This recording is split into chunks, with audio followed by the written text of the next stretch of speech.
Welcome back to the Field of 68 After Dark, Post-Champions Classic edition. As you can see, we are one of a very few number of people who are still in the building past almost 1 a.m. Eastern time following the double overtime thriller that was Michigan State Gonzaga, and then into the grind of a game that was Duke and Kansas. I am Greg Waddell, Randolph Childress, Rob Doster, and Megan McKeon.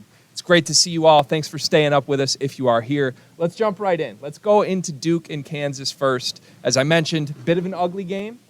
RC, you and I were talking before this. We don't know if we did learn much about either of these teams. You could kind of flip it either way. There's still more we want to see from them, or it can confirm whatever your biases were going into the game. What's your biggest takeaway from the result of this Kansas victory? Their championship pedigree closed the game for them. But if I'm Duke, I'm not optimistic. I'm not concerned about anything. I think each freshman had its moments.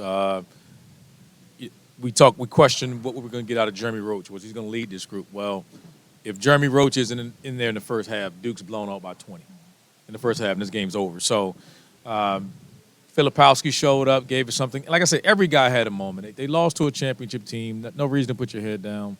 Again, I think it's on to the next for Duke.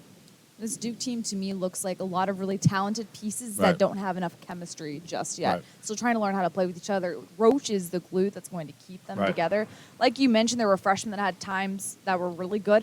Filipowski celebrated a little too much for me. I was kind of like, at times, act like you've been there. I'm like, well, you just need a layup. Like, why are we getting so jacked up about it? Come on, cuz. He had a grown man dunk. He did it too many times. At one point, it's like, come on, let's move on to the next play. You got to let him live. I don't know about that one. I'll tell you this, though. My biggest takeaway from this Duke game is it reinforced the notion to me that Jeremy Roach is not the guy. Like I don't think that he can be what they need him to be. There were 4 threes that he took that were, one, way too quick, two, not even close, right? The one that he took down here when they were up, right, that missed off to the left side. Like, what is that shot? What are you looking for there? He had Grady Dick on him. If you notice in the second half, He settled for that one. For the first 5 minutes, when Duke got hot, when they made the run, when Tyrese Proctor got it going, was Shire with the offense is right in front of the bench.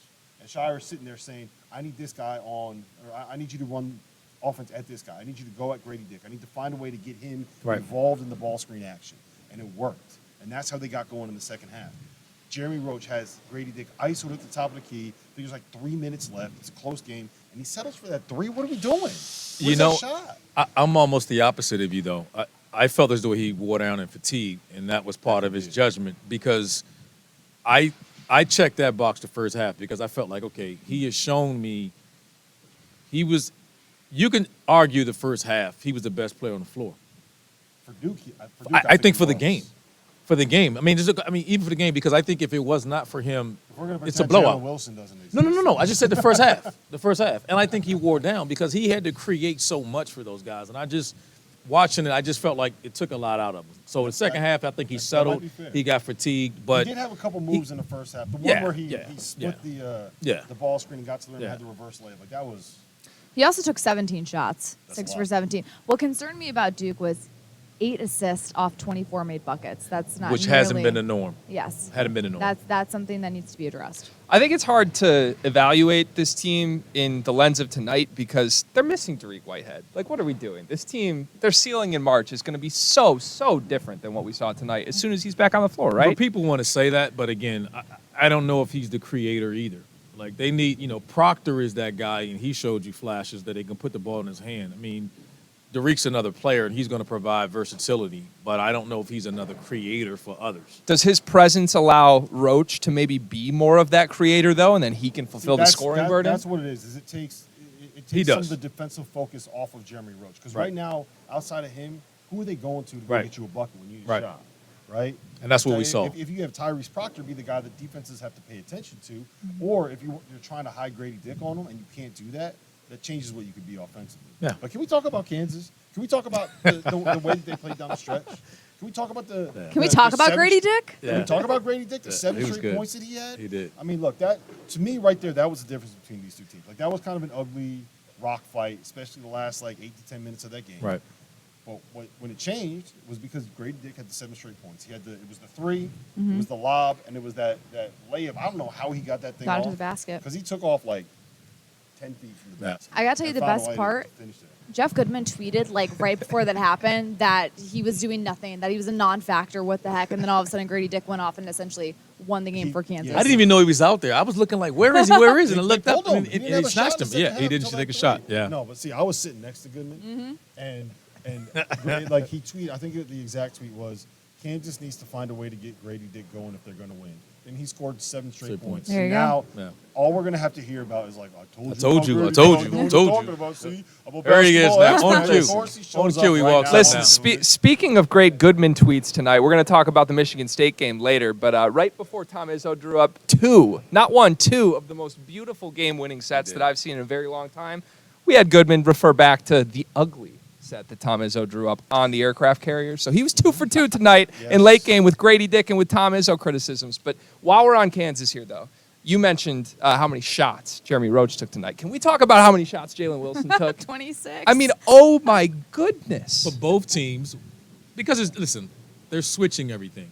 So at the end of the day, when you're playing against a team that switches everything, you got to put the ball in a player's hand, and he got to go make a play. Explain why. Explain why that. Because they're going to switch all your sets and everything. So you're coming out of this. Those teams were switching everything. So now there's no pin down. There's no play you're going to execute. You got to put the ball in somebody's hands that can make a play for themselves or someone else. And that's why you saw both games. Switching, when you switch it doesn't let you run the offense. You can't run the sets. You're not going to run sets. You're daring the other team to beat you one-on-one if they have you in what you would perceive as a mismatch, right? And basically all of these, it worked. It did. There's nobody that can go out and get their own.